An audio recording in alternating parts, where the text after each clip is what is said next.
that you're enthusiastic, and I appreciate that. But we're going to be respectful. As you know, if you're sitting next to someone with whom you'll get in trouble, move. Because if you don't, we'll move you. Remember, there are two principals here today. Mr. Spencer Deutsch and I will be watching you, so either he or I will be able to tell you to leave if there's a problem. Without further ado, I will present Reza, and it's all yours.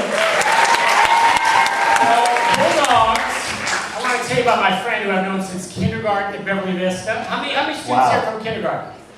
Wow, it's a good turnout. Well, this is his first time back to Beverly Vista in 25 years. Let's hear it for that. What's it feel like to be back in this room, Reza? The way you guys were, like, some of you were tripping that I'm here, I'm tripping the same way that I'm here. It is crazy to be back here. I can't believe it.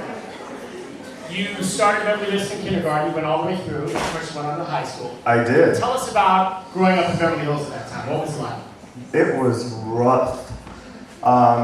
We came here during a time of turmoil in Iran. We fled, we got here. My parents didn't speak English. Clearly, I didn't speak English. We ate different foods, we had different customs, completely different culture, and they were in turmoil and then put me in school. So here I am, like this dark kid with dark hair, with a bunch of kids that looked like this, who spoke the language and were eating different foods at lunchtime. It was crazy. It was really, really hard for me. Well, that was hard to believe. You graduated 25 years ago, so we're talking about upwards of 35 years ago. Yes. You've since run into a number of classmates as you do around town. Absolutely. Tell us about the Beverly Hills experience. Is it something you're proud of, having grown up in Beverly Hills? Very proud, and very proud that I was a student here, and very honored to be back here. Thank you, Mrs. Stern, for having me, and thank you, students, for coming. I'm really, truly honored to be back here. Okay, well, Bulldogs, we're going to have a chance to ask Reza some of your own questions, so I want you to start thinking. We're going to turn it over to you guys in a second. But we're going to take a second to talk about something that I know you guys have heard a lot about, and that's bullying. And I know Reza feels very strongly about addressing bullying. We're going to talk about some of our own experiences growing up and also what some of you can do if you guys feel that you are bullied. So first question is, there was bullying when we were growing up. There's always been bullying. Yes. Why do you think it's so much worse nowadays? I think with obviously with technology and Facebook and Twitter and cell phones, and it's just taking it to another level, and it's escalated to the point where people that are being bullied are taking drastic action. And I don't know if you guys see the suicides and watch the stuff on TV, but once you obviously kill yourself, there's no turning back, and it always gets better. I think about the people that I went to school with here and how many of them are still in my life. And the ones that are, I cherish, but a good number of them aren't. And all the ones clearly that bullied me are not in my life. And they're long forgotten. I don't know what they're doing. I don't know where they're at. It always gets better. Give us an example. Take me back 30 years ago. How would people bully you? I will take you straight back to kindergarten. I don't know if you remember or not, but in the cafeteria, the kindergartners, we ate all the way at the back, and my mom had made me a sandwich. And I literally think about this story because I have a photographic memory and it brings tears to my eyes. I would throw the lunch my mom would make for me lovingly every day. I would throw it away because I didn't want to be made fun of, because I was eating something that smelled different and looked different than what everyone else was eating. Was that some chili cabo? No, it was actually a sandwich cutlet. Oh, that's even better. Yeah. And it just, it escalated from there. That was, I can remember what the sandwich looked like, and I still feel horrible about all of that in that time. As we started to grow, we started to get more awkward looking. Very. Some of us more than others. Yes, very much so. Yeah. By the way, I think I was about 5'2" until I was in 10th grade, so that gives you an example. Like, how did you react to that? I mean, the changes, physically and also mentally that are going on, was that tough for you? Okay, you guys, you know who Bugs Bunny is, right? I was straight up the Persian Bugs Bunny. I had 2 front teeth that were out here. It was crazy. And it was back in the old days when you had those metal braces that wrapped around each individual tooth. Not these cute little like Invisaligns or the ones that they glue on. They were literally like clamps, these metal clamps. And I had headgear. It was hell. I didn't have to wear the headgear to school, but I had to wear it at night.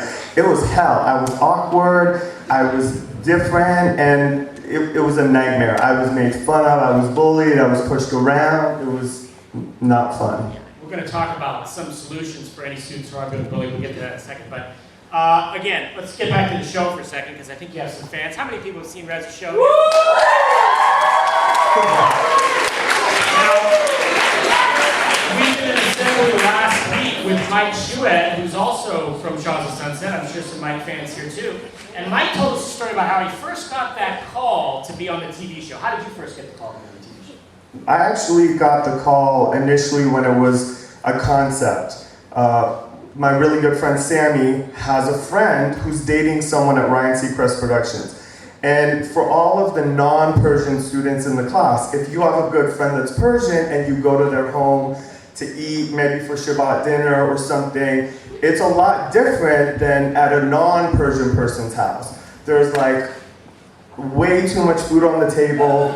You don't get a plate with like a nice portion on it. It's always buffet style. There's all this like green stuff that looks like weeds that they're eating with the food. It's crazy.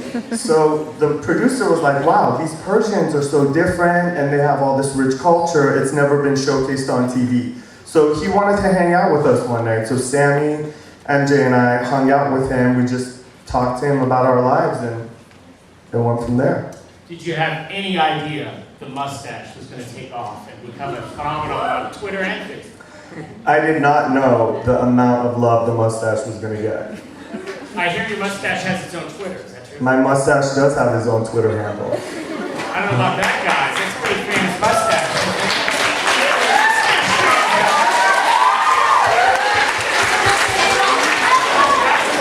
Nice! Very nice. Okay, Bulldogs, we're going to open it up to some questions. So, anything you want to ask Reza about his life, his career, Mrs. Stern, we just want to have students stand up, or what do we want to do here? I think we'll just have stand up. Any students want to start? Come on, don't be shy. Come on, don't be shy, Bulldogs. Someone's got a question for Reza. Okay, up there, go ahead. Stand up in the front row. Wait, shh, go ahead. When is Shahs of Sunset coming back is the question. Okay, we start filming July 9th for season 2, and then shortly thereafter. Go ahead, in the front row, yeah, go ahead, in the front row balcony, go ahead, yes. Stand up, please. Shh. Does Beverly Vista look any different now? That's a great question. Does Beverly Vista look any different? Beverly Vista looks completely different other than the auditorium. It was all brick back in the day, and the front of it was anyway. But I have a question for you guys. Is Friday still pizza day?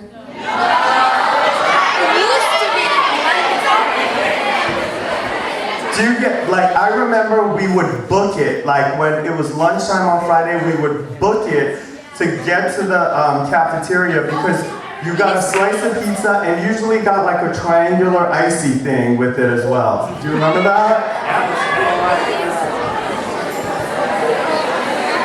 Okay. Back to bullying, Reza. Yeah, can I say something? Okay, you guys, the one thing that I want to say is, I remember when I was being bullied, and I would look around, and the one thing I didn't understand was how other people could see what was happening and not do anything about it. Because now that I have 30 some odd years of perspective, I look back and think to myself, those people that were watching there were no better than the people that were doing the bullying.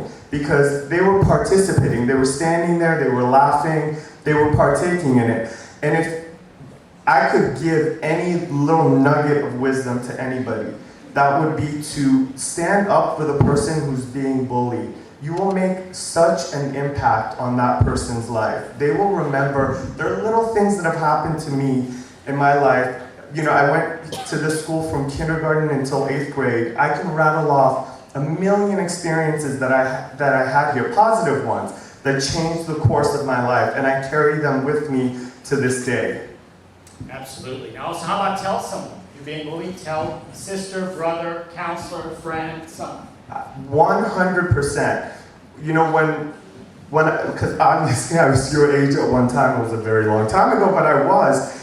You think with, your world. You have to expand your horizons. Tell your teacher, tell your siblings, tell your parents, tell someone you trust.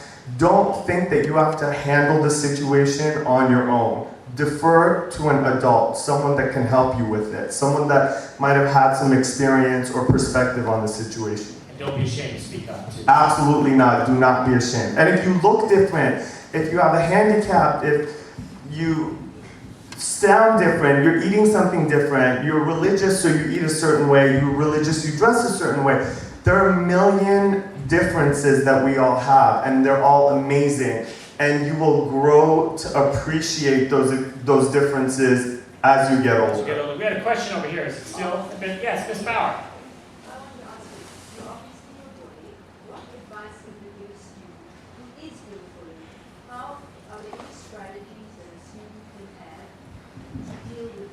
Excellent. No, she wasn't, but her son was in her class just about. Okay. Yeah, but were you a substitute teacher? Yes, See? Boom. Photographic memory. Go ahead. Substitute teacher, there you go. My advice would be to pre-plan. If you know that you're going to end up being bullied by being at a certain location, or if you do a certain thing, you take a certain route home, avoid doing that activity that you know is going to end up in a situation where you're going to get bullied. If you pre-plan, it's fantastic. I remember I used to tell my parents to be at the school right when the school bell rang. Like, do not leave time, because back in the day it was not a closed campus. It was open. We would be kicking it out there on the grass, waiting to get picked up. And that was when a lot of the bullying would happen. When teachers weren't around, you were super vulnerable, you were out there by yourself. So I knew that if my parents were there to pick me up, right when the school bell rang, I would get in the car and I'd go home to safety. Great example, and that's a very good memory. Front row center, right there. Go ahead. Well,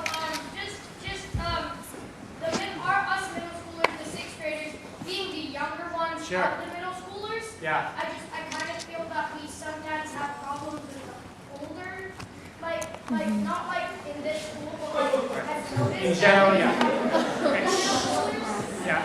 in certain areas, do you have any solutions to those problems? Any solutions to being a sixth grader in an eighth grade room? Yeah, I have a suggestion. Do we have 8th graders with us? My suggestion is to the 8th graders. Remember that you too once were a 6th grader, and not that long ago. Have the compassion for the 6th graders the same way you want compassion from the seniors when you guys end up in high school, that you're hoping things won't change.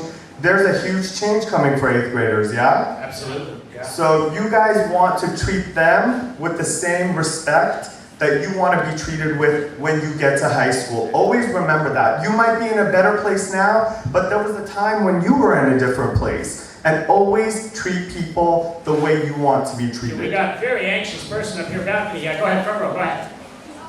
Speak up. I have a question and a comment. Yeah. My comment is, I really like your mustache. Thank you.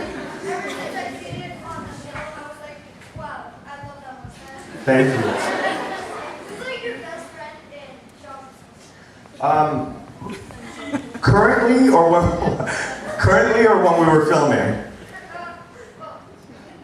When we were filming, I would have to say it was MJ. Currently, I would have to say Asa. Yeah. Go ahead. Recording her. Yeah, go ahead. Shh. Go ahead. I like your mustache. Thank you. Secondly, what kind of bullying experience? Wait. What was it? He didn't say I don't like He said, you. yeah. Dot? I want your mustache. Okay. All right. But, huh?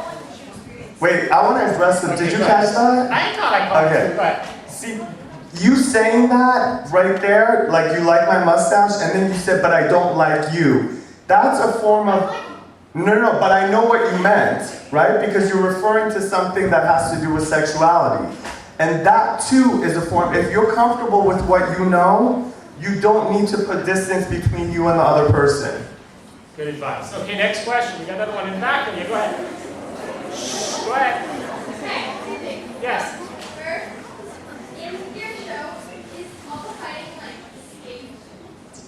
I wish I could say yes, but it's not, unfortunately. Are you ever going to shave the mustache? Yeah, I will shave it one day, definitely. Maybe for charity or something like that. Okay, Yeah. right hand side, circle down. Go ahead, yeah, please. Will your mustache run for president? You know, I think he would be a great vice president. I don't know if he's ready to take on the Oval Office just yet. Got it. Okay. Balcony in the back row there, green shirt. Yeah, go ahead. No, you're right there. Go ahead. Let's get back. So on the show, I know a lot of times the cast members sometimes they keep on also being different. I can't hear you. I can't hear The you. last part we missed. A lot of times on the show, the other cast members they got also for being a little different. Yeah, well, okay. Well, that's a very good question because that's tied to our bullying theme, which is Asa is a very unique personality. Absolutely. And she is teased for that. So, Yeah. so tell us about that. Okay, so what you guys saw was a snapshot in time, you know? And you know, with the relationships you guys have with your friends, Yeah. there are times when you're closer with people, and there are times when you're not as close.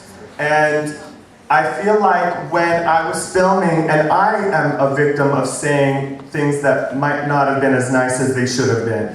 And I'm not perfect. I'm not up here telling you guys these stories because I'm a perfect example that I never did anything wrong. Not at all. I am completely flawed. I've made a lot of mistakes. I just have more experience than you guys have. When we were filming season 1, certain things were happening in our friendship that had me react to her in a way that I regret.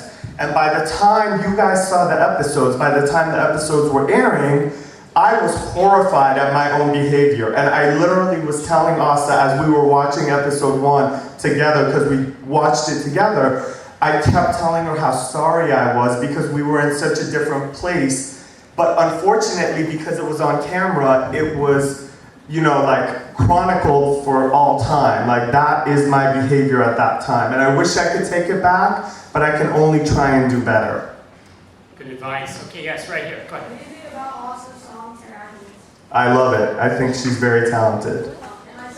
Yes. What? I went to Beverly. All right. Eighth grade will be the next one. Yes, go ahead. But when you do stereotypes Yeah. and bullying, and you know, a lot of persons, and sometimes unfortunately there's not an adult around, what do you internally tell yourself to build your confidence back up when it comes to stereotypes, or when people name call, or because of a certain way you look, or because you may fit into a certain box? What do you tell yourself when you look in the mirror like Reza? What is it that you tell yourself? So what can these kids tell themselves internally That's an to be excellent. able to build up that confidence when there isn't that adult around, or if they're too embarrassed for the words that were said to them? That's a wonderful question. Thank you for asking that. I was truly blessed with the most amazing parents. And although I had times that were very difficult, and you guys saw those if you watched the show as well, I had the most amazing parents growing up when I really needed them. And my mom always taught me that I was just the way that I needed to be at that time. The way you are right now is the way you need to be. And as time goes by, things will change. And we're hypersensitive about things right now that won't matter in the future. Just know that everything is perfect and it's the way that it needs to be right now. And have a mantra for yourself. And I did. I would always defer.